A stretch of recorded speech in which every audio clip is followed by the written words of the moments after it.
What's up? It's Raphael with NBA Draft Junkies. I'm back again, and I'm excited because today I'm going to give you my mock lottery 2.0. The draft lottery was yesterday, and the Minnesota Timberwolves ended up with the number one pick. In this video, I'll break down why I think each team should select this particular player, and then I'll also discuss some concerns that I have. So let's start off with the Minnesota Timberwolves. If I'm Minnesota, first pick, I'm going to go Anthony Edwards. I think Edwards is the most talented player in this draft. I think he has the highest upside, and I think that he gives the Wolves the best opportunity to form a big three and have a potent offense. There are some concerns about his defense, especially if he's going to be on the court with Karl Anthony Towns and D'Angelo Russell, but I think he's too good of a talent to pass up. I also have some questions about possibly his fit. I mean, if you look at his career, he seems to have always put himself in position to be the man and to be the top option.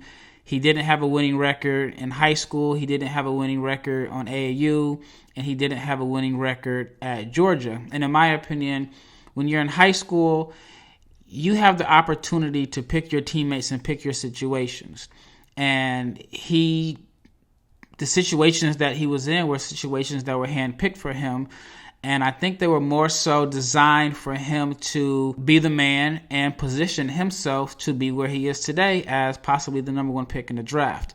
Now that he's made it to the NBA, I do have some questions about his overall fit and how he's going to play with players that are more talented than him or equally talented, and how he's going to be in a situation where he has to share the ball. But overall, like I said, too good of a talent to pass up. He gives the fans in Minnesota hope, and they probably feel like they're going in the right direction, and they have every reason to be optimistic about their future. So if I'm the Minnesota Timberwolves, I'm selecting Georgia freshman Anthony Edwards. All right, at the next pick is the Golden State Warriors, James Wiseman. If you've watched my past mock drafts or seen my website, I had Wiseman going to the Warriors if they had the number one pick. I still think that this would be a good fit for them. However, I wouldn't be shocked to see them move this pick because I think they can get some value and guys that could come in and contribute right away as far as veterans. But I think Wiseman is a good fit here. He may not be able to do much for them defensively as far as switching, but I think he's a good rim protector. He gives them an athletic rim runner. He gives them a vertical lob threat. And then he also has the potential to be an all-star.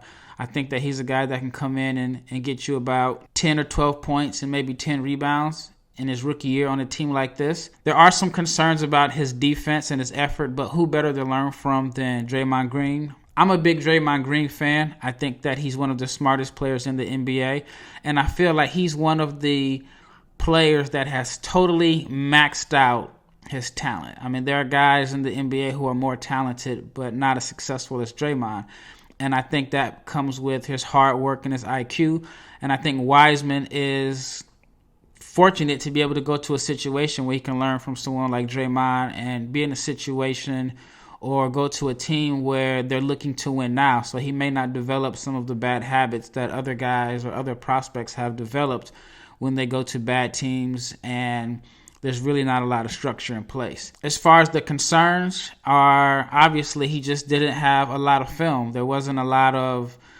high-level games that he played against good competition. There's really only one game against high-level Division I team that he played against this year. So you're really kind of judging him based off of his high school resume, USA basketball resume, and then just his overall physical tools. But overall, I still feel that Wiseman would be an excellent choice for the Warriors. He gives them a young player that they can build around as the Splash Brothers and Draymond are in their advanced age, and I think he's someone that they can possibly develop into being an all-star caliber player. Number 3 is where it gets really interesting. The Charlotte Hornets were the biggest winners on draft night. No, they did not win the lottery, but they don't have the pressure of selecting the number one player in a draft that seems to lack surefire franchise caliber players. But at number 3, they still have a tough choice to make because they have a couple needs. And in my opinion, their biggest needs are on the wing and at the center spot. But there is also LaMelo Ball who's available, who would bring instant excitement and bring a buzz to Buzz City. But I still think that they should go with Onyeka Okongwu, who happens to be LaMelo's teammate in high school. Okongwu, in my opinion, may have the highest floor. I think that he's one of the safest picks, or if not the safest pick in the draft. I think that he'll come in and improve their defense, rebounding. He provides a vertical lob threat. I think that his low post game is improving. I'd love to see him in space. He didn't really get an opportunity to play in space while he was at USC. And I think that he's, like I said, the safest pick. Fans would probably want LaMelo. Even though Charlotte had Devontae Graham, who had a breakout sophomore year, you may say, well, Devontae Graham is not good enough to let a talent like LaMelo Ball slide in the draft. And I understand it from that point of view, but I feel like I said, Okongwu is a safer pick, and I think he provides an immediate upgrade at center.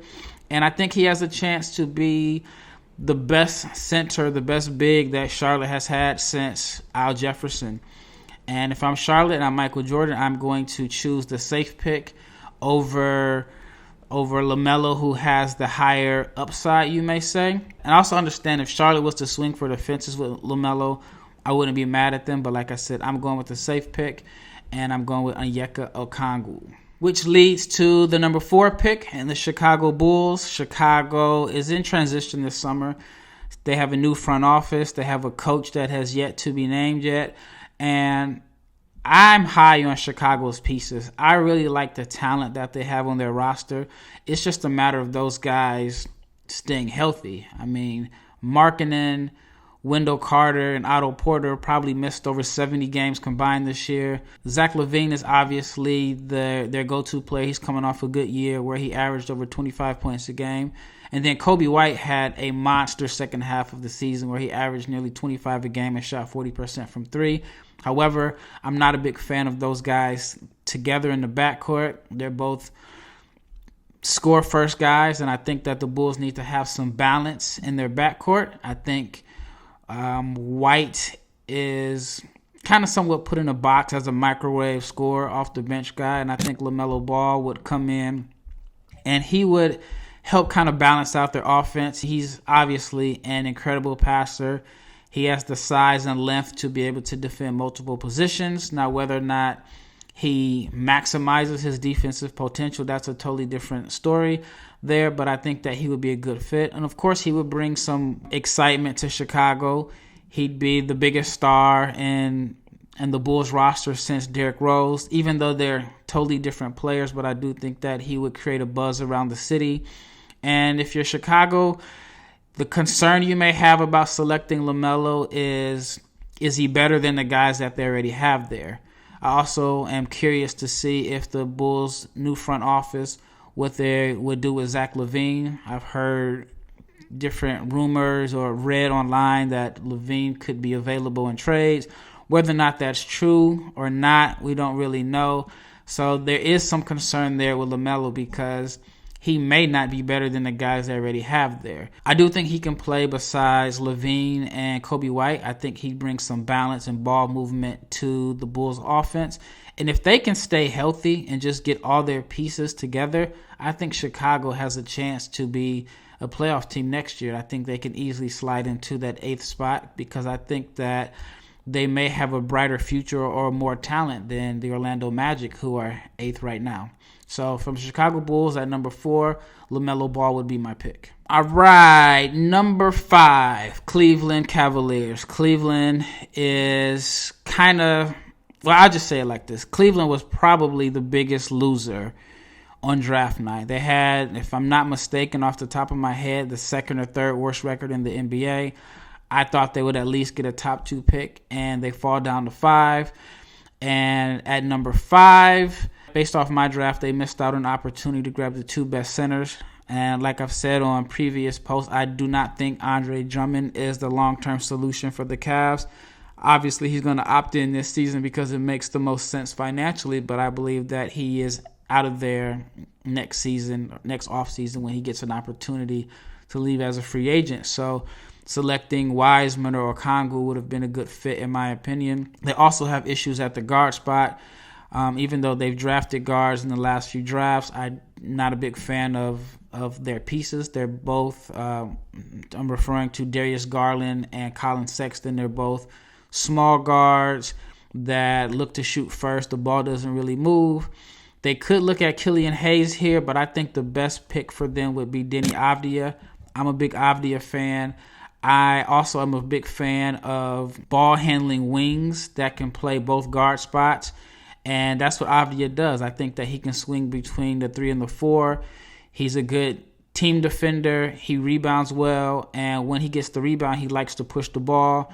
I think that when he played in Maccabi this year, he did not really get an opportunity to show his point forward skills like he did in the under-20 championships. And if I'm Cleveland, Avdija is a weapon that I think could fit in very well next to their scoring undersized backcourt because he's not looking to score first. He's looking to make the right play. I think that they could run him as their primary or secondary ball handler in certain situations. And I think he just brings some intangibles that they lack on this team. I mean, Cleveland needs talent and help in the worst way. And then having another playmaker, ball handler, smart defender obviously will improve their chances of becoming a playoff team, which weirdly enough was their goal going into this season.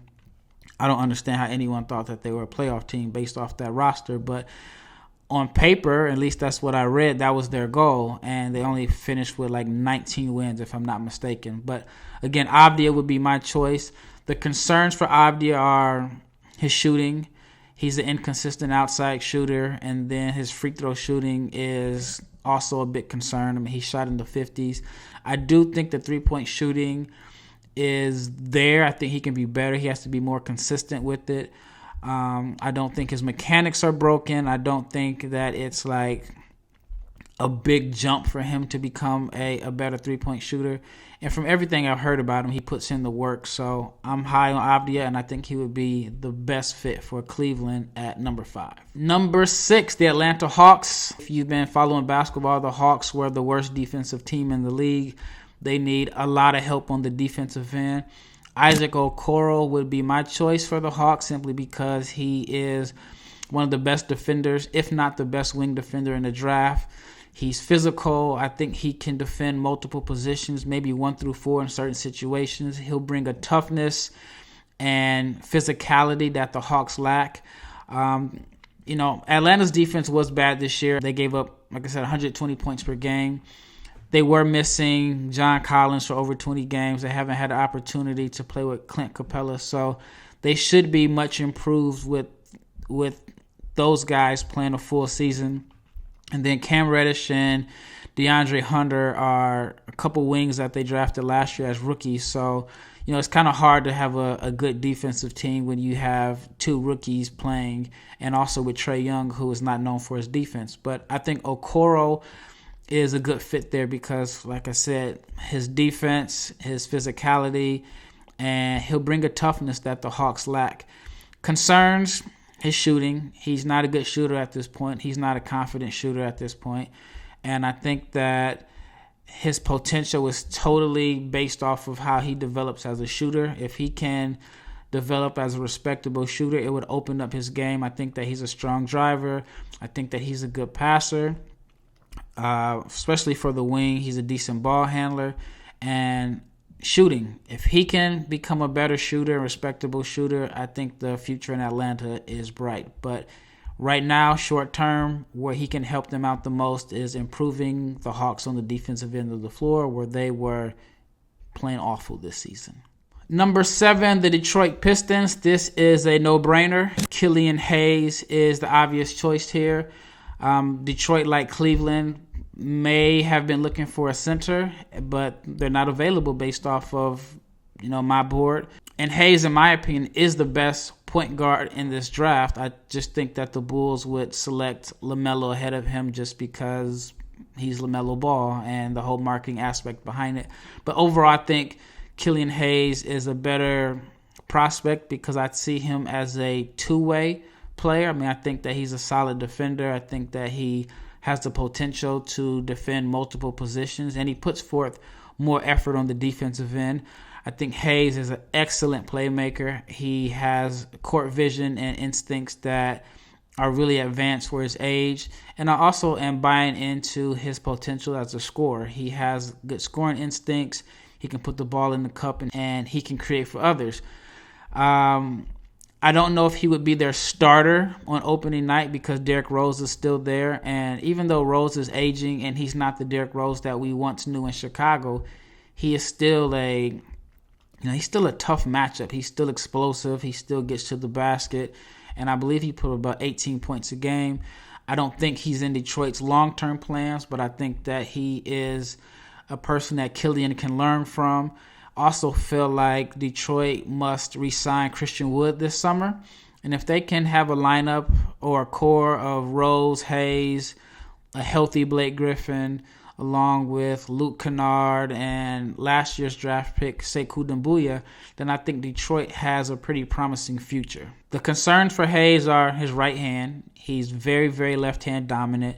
He is somewhat turnover prone, but I think you just have to live with that in a sense because he's such a creative player and his game is based off of freedom and being creative. But I think if he can cut down on his careless turnovers, improve his right hand, and then become a better shooter, which I don't think is an issue simply because he is an excellent free throw shooter and he made big strides as a scorer this season as far as his shooting. He added a step back, and I think that he can improve as a three-point shooter.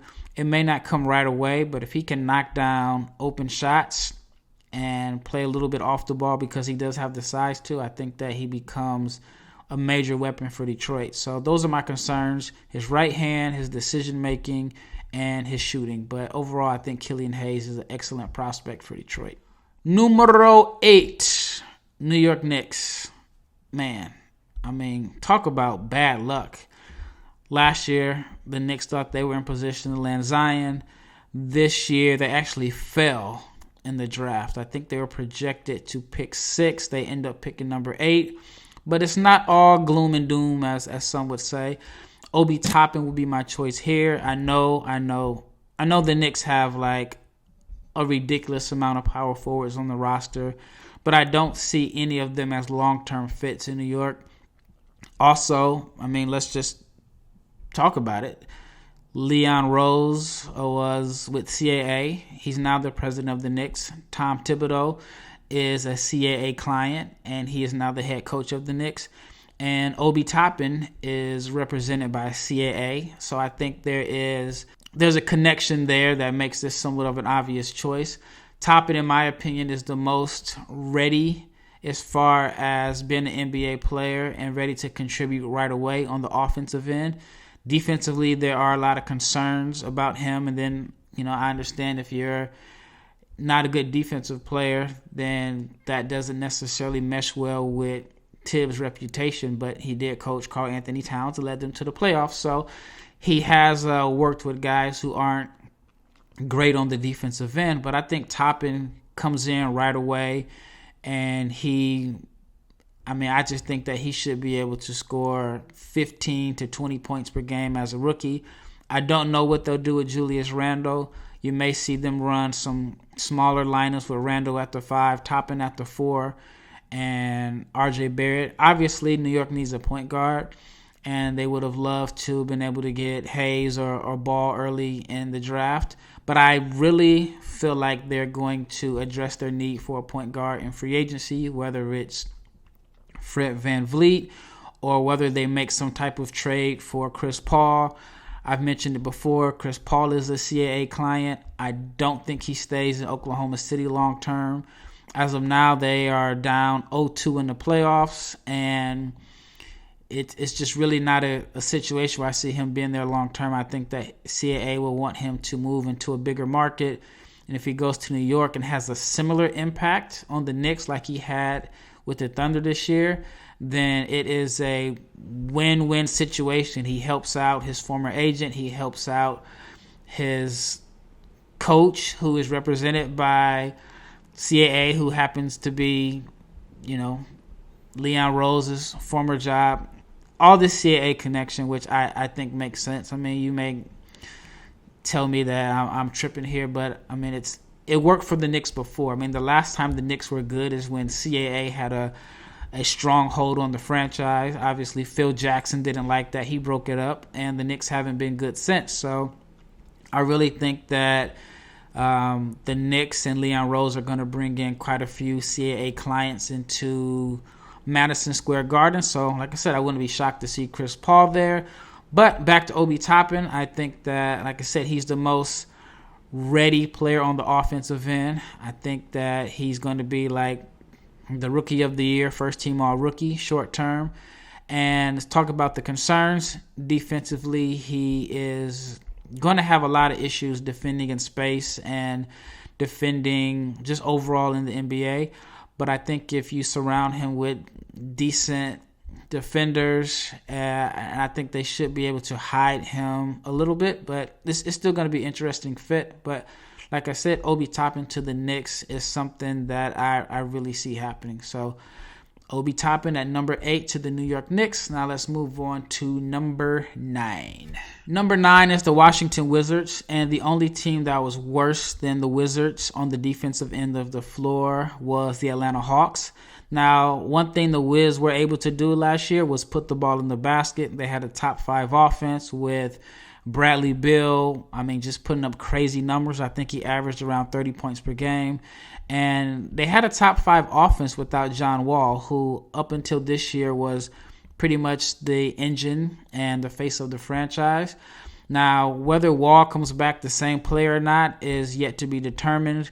It's kind of hard to expect him to be the John Wall of old, but I do think that he is an upgrade over what they had before. So offense is not an issue for the Wizards, but defensively they were pretty bad. They also gave up around 120 points per game, and that's where Devin Vassell comes in at. Devin Vassell, in my opinion, is the best 3-and-D prospect in this draft. He shot about 40% from 3 over his 2 years. What separates him and Okoro is obviously Okoro's weakness is his shooting, and that's one of Vassell's strengths is his shooting, his outside shooting. But I also feel like Vassell is more advanced on the offensive end. He has a nice pull-up jumper. He has the length to elevate over the top of smaller defenders. And I feel like he has one of the highest upsides in the draft. I think that if he can improve his ball handling and his offensive creativity as far as getting to the basket, then I think that he has all-star potential written all over him. If he doesn't work on those two things, I still think that he has a long career as a 3-and-D floor spacer and ball mover. Again, I'm really, really high on his potential. I think if he can put on a little weight, improve his ball handling, and attack the glass more, then he becomes a really big offensive threat. The problem is he only went to the free throw line about 1.5 times per game throughout his college career. I guess it's asking a lot for him to be this aggressive slasher when he really wasn't that on the college level. But I also feel that Bradley Beal would be an excellent tutor for him because, in my opinion, when Bradley Beal first entered the NBA, he was more known for his outside shooting. And over the years, he's developed into an excellent one-on-one player. He's developed into someone that can make plays out of pick and roll. And he has just really added on to his game and become more of a complete player than just an outside shooter. So if Vassell can learn from Bradley Beal or even work with Drew Hanlen the way Hanlen has improved Beal's overall game, I think that that's definitely a win for the Wizards. As far as concerns, I don't know if there are a lot of concerns as far as Vassell's game. He doesn't really have any, in my opinion, glaring weaknesses because even the weaknesses that he does have, he still is a good 3-and-D prospect at the end of the day. I think he does have a tendency to kind of float around and he may not be as aggressive as you would like all the time, but I think that he's just an ideal complementary role player and he goes into the perfect situation for him in Washington where he should have plenty of open looks and he can improve their defense. So Devin Vassell at number 9 is my choice. And now let's move on to number 10 is Cole Anthony to the Phoenix Suns. I really, really like this fit for both parties. Phoenix obviously was the talk of the bubble. They were 8-0. They competed. They played hard. I mean, they showed their potential. They showed what they're capable of. And I really believe going forward that the Suns are definitely a threat to make the playoffs next year. And if you give them a guy like Cole Anthony, they become even better. Anthony was projected to be a top 5 pick. I know some people even thought he was the best player coming into this college basketball season. And, you know, his year didn't go the way that anyone expected. He dealt with some injuries. He didn't have a lot of talent around him in Chapel Hill. I think those two things definitely had a major impact on his game. There were questions about his finishing at the rim, but he was driving into a congested lane, which I think if he's in a situation like with Phoenix, the lane won't be as congested. I think that he can play alongside Devin Booker, who's obviously the star. DeAndre Ayton is the number 2 option. I think Ricky Rubio still should be the starting point guard, but having Cole Anthony come in as a 6th man, as a microwave scorer, if he can play a role similar to what Kobe White played in Chicago this past season, I think that's a win for Phoenix. But what I think that helps him best with this team is that he has this competitive fire. He has this aggression that I think fits in well with Phoenix, because if you look at the Suns team, when they entered the bubble, they had a very, very slim chance of making the playoffs. But they competed. They played hard. And for a lot of people thought like, oh, yeah, guys aren't going to want to be in the bubble. Guys are going to miss, their girlfriends, being able to, regular everyday life, which I think in some cases those were valid points. But Phoenix played as if they did not want to go home. They played like they really wanted to make the playoffs and stay in Orlando longer. And why I think that's relevant is because I feel like Cole Anthony could have easily packed it up for the season. Once he tore his meniscus, the Carolina team was not good. They weren't going anywhere. Even if the season wasn't cut short due to COVID, they were very unlikely to even get past the first round of the ACC tournament. But he came back, he competed, and it just showed like character, and it showed how competitive he is. And I think that goes in line with the way this Phoenix Suns team played in the bubble. So I think Cole Anthony would be an ideal fit there. As far as concerns,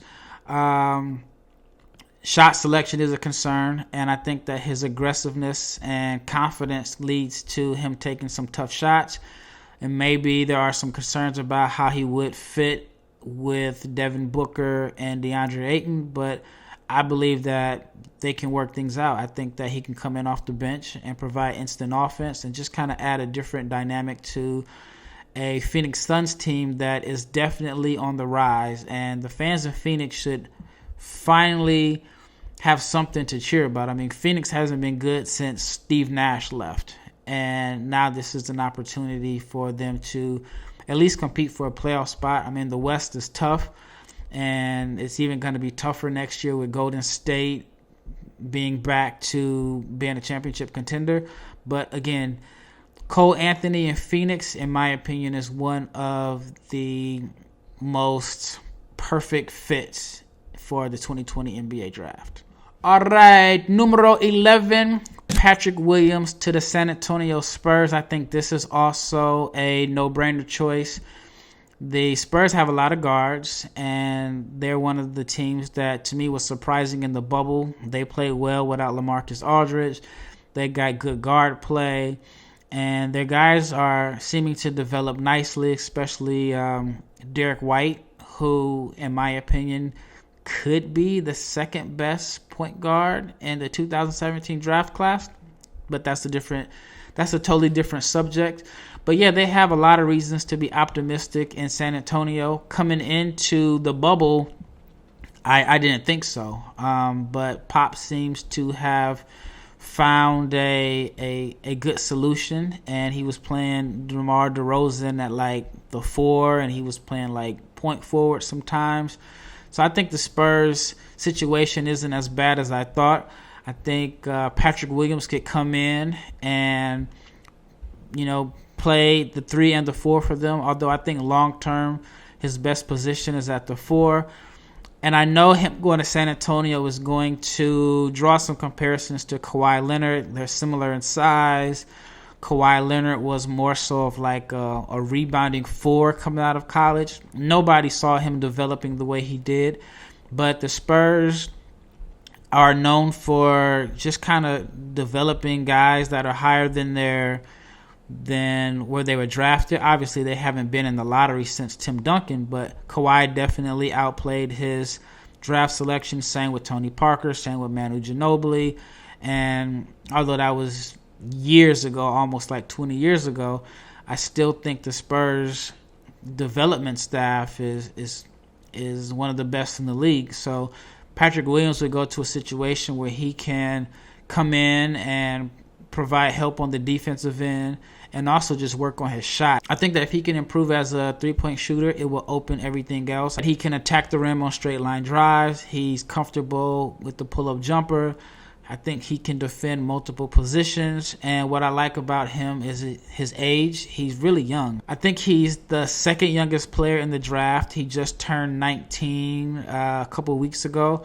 He plays with energy. I like just the athleticism and the effort that he plays with.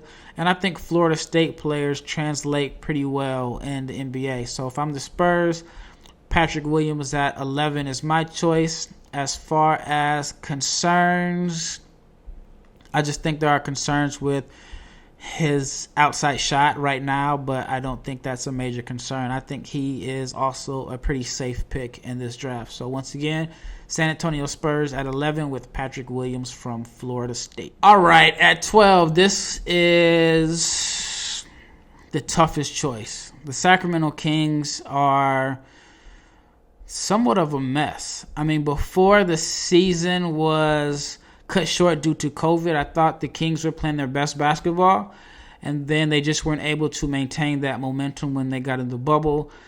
And if you look at their roster, they have their point guard in De'Aaron Fox. They just paid Buddy Hield a boatload of money. Harrison Barnes makes a lot of money. He just was re-signed recently. Marvin Bagley was the number 2 pick in 2018.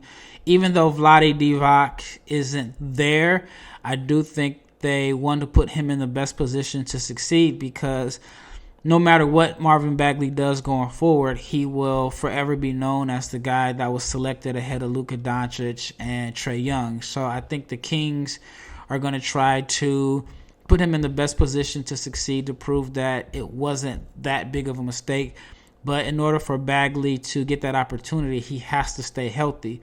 So I think that drafting a 4-man doesn't necessarily make sense.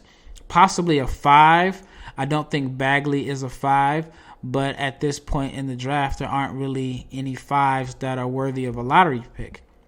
So whoever they draft is going to be somewhat redundant of a position that they already have young guys or guys that they paid. And I also failed to mention that Bogdanovic is a free agent this summer, and I think that he's going to attract a lot of interest around the league. Although he is restricted, if he gets a high offer sheet, I'm curious to see if the Kings will match. But the player that I'm choosing here is somewhat of a safe pick, and it is Iowa State's Tyrese Haliburton. I think Haliburton can play a backup role with De'Aaron Fox. If they want to go a small ball lineup, he can be on the court. And I'm anticipating that either Hield or Bogdan won't be back with the team next year. So they are probably looking for another guard that can knock down open shots, but Haliburton would also give the Kings a ball mover. He's an excellent passer, high IQ, and he would allow De'Aaron Fox to be able to focus a little bit more on scoring and could relieve him from some of the ball handling duties. As far as concerns for Tyrese Haliburton, I don't know if I have any real concerns, because I don't expect him to develop into a mid-range scorer. I don't expect him to develop into a slasher. I just don't know if he's capable of that. But I do think that he can provide good team defense, and floor spacing and just a good decision maker and ball handler. The league is always looking for big ball handlers and shooters, and I think Haliburton is a very creative passer that can play with the ball-dominant point guard, or he can actually play point guard himself if needed to. So I think that he's more so of a connective tissue than a star, which I don't think there's a lot of star power in this draft. But if I'm the Kings, if Bogdan or Buddy aren't going to be back next year, I think Haliburton would be a good fit to replace one of those, if not both of those guys. But I imagine one will be there. So Tyrese Haliburton at number 12 to the Sacramento Kings. 13 is the New Orleans Pelicans, and this is also a tough choice.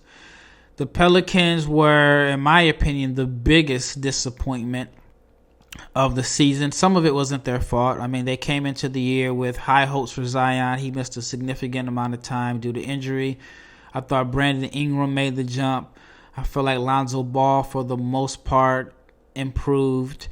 But I just have questions about this team's fit and where a draft pick can help them out at. Simply because they have Holiday and Ball seems to be set in their backcourt. They also have J.J. Redick and Josh Hart. So it's going to be hard to get minutes in the backcourt in New Orleans. And Nickeil Walker-Alexander is a player that struggled to get minutes there also. And then as far as the small forward spot, you got Brandon Ingram, who had a breakout year and became an all-star. And then obviously at the 4 spot, you have Zion Williamson, who is, he's box office. He's the one that everyone is coming to see. So he's definitely going to be on the court. I think a stretch 5 would be the best fit for the Pelicans, but there's none available right now at where they're selecting in the NBA draft. I do think that they will need to make a trade. Jackson Hayes was, he's coming off a decent rookie year. I don't know how he fits next to Zion long term, because I imagine if Hayes is not a floor spacer and Zion is going to take up a lot of space in the paint, I don't know if there's going to be any driving lanes for the Pelicans guards. And we all know Lonzo Ball is not a driver at all. It's almost like he's allergic to the paint. Holiday is somewhat of a good driver and slasher, but I think the Pelicans need a slasher, a guy that can get into the paint and break the defense down, and someone that can just put tremendous pressure on the defense. And the choice for me is RJ Hampton. I think that's what RJ does. I think if he's on the floor with floor spacing, you give him a screen, he's able to get in the paint. Once he's there, he can make plays for others. I don't know if he can crack the rotation next year because there's a log jam at the guard spots for the Pelicans. So, again, I don't know what they do. I imagine there's going to be some trades made. I feel like Jrue Holiday is definitely a piece that can be moved, and I feel like there are a lot of teams that may feel like they're close to being a contender that would love to make a trade for Jrue Holiday. I don't know if you get fair value for him. So New Orleans is tough to draft for because, again, there may not be a lot of minutes available for whoever they draft unless it's a center. But even if they draft a center, it's still a duplicate of a player, of a position that they drafted last year. I don't expect Favors to be back, but I think RJ Hampton could be someone that could possibly develop and be a good piece to fit alongside with Zion and Brandon Ingram in the future. As far as RJ's concerns, shooting, he wasn't an efficient shooter in New Zealand or Australia in the NBL, and I think that's something that he needs to improve on.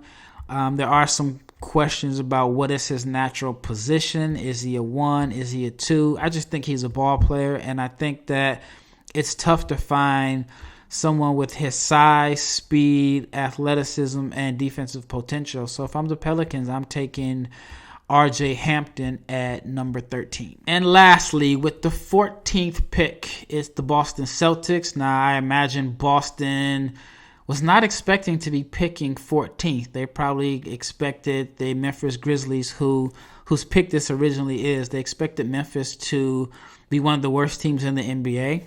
And I agree. I mean, there's no way you would have told me that the Memphis Grizzlies would be in position for a playoff spot. But Ja Morant is a special talent. Brandon Clark had a big rookie year. Jaren Jackson Jr. is definitely going to be a force to be reckoned with in the future. And so here we are. Boston is picking in the late lottery due to the success of the Memphis Grizzlies. Boston needs size. Again, there's not a lot of size that I would take at this particular spot in the draft. But what I would do if I'm Danny Ainge, I would gamble on Precious Achiuwa at the 5. I know like he's not listed as a 5, but I even think coming into his freshman year, some people even had him as a small forward. But I think that he could be a weapon if he's at the 5. He's a little undersized at 6'9", which Boston does need, obviously size in the paint. But I think that he has some tools and a baseline of skills that can be refined and create some mismatch opportunities on the offensive end of the floor. Precious can defend multiple positions. He's a pretty good shot blocker. He provides a lot of energy, and that's one thing that you're going to get from him. He's going to come out and he's going to play hard every night. But I think if he can develop his outside shot, I think that he has the potential to put the ball on the floor. He can be a grab-and-go threat, and I just think that he would be a pretty good weapon at the 5. Don't know if he could come in and contribute right away, so I wouldn't be shocked to see this pick being moved for a veteran big, because Boston just has lacked interior size since they let Al Horford go. I mean, Daniel Tice started at center, and I think he's only about 6'8", and he's not the physical presence that an Achiuwa is, or even like Al Horford. But if I'm Boston, like I said, I'm selecting Precious Achiuwa. I'm taking a gamble on his talent and being able to develop him into a weapon. As far as concerns, there's a lot of concerns. I mean, I think he has boom or bust potential. I think that there are times when his shot selection is a little off. He's a little wild. He gets a lot of shots blocked at the rim. There are times where he seems like he would rather be a small forward than a 4 or 5. But I think with excellent coaching and Boston's development, I think that he could, again, be a weapon that they could utilize that can create some mismatches on the offensive end of the floor. And also, I think that his defensive potential to be able to switch out and guard multiple positions, along with Marcus Smart, would give the Celtics a pretty stingy defense. So thanks again for tuning in. This is Raphael with NBA Draft Junkies. Please go to my site, NBADraftJunkies.com. I've updated. I have player profiles on there. I have a ridiculous amount of videos. Most of the videos you've probably seen here on YouTube, and also have a podcast. I actually have 2 podcasts to be exact. I have the NBA Draft Junkies podcast, so if you don't have time to sit and watch the videos while you're at work, but you want to listen to me talk about the draft while you're in the car or whatever, follow the NBA Draft Junkies podcast. I'm on iTunes, Spotify, wherever you listen to your podcast. And then I also have a second podcast called Run the Floor.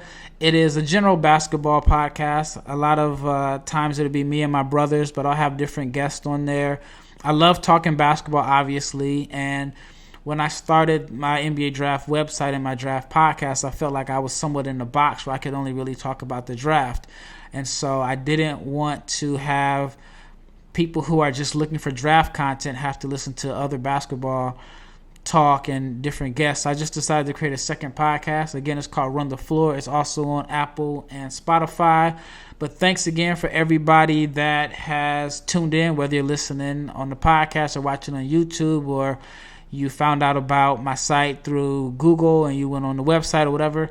Thank you. I appreciate each and every listen, each and every comment.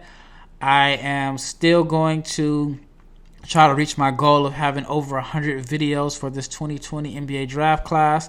As of today, I have a little less than 2 months into the draft. So keep checking out the site and the channel, and you're going to continuously see a lot of content. So thanks again for tuning in. This is Raphael, NBA Draft Junkies, and I'm out.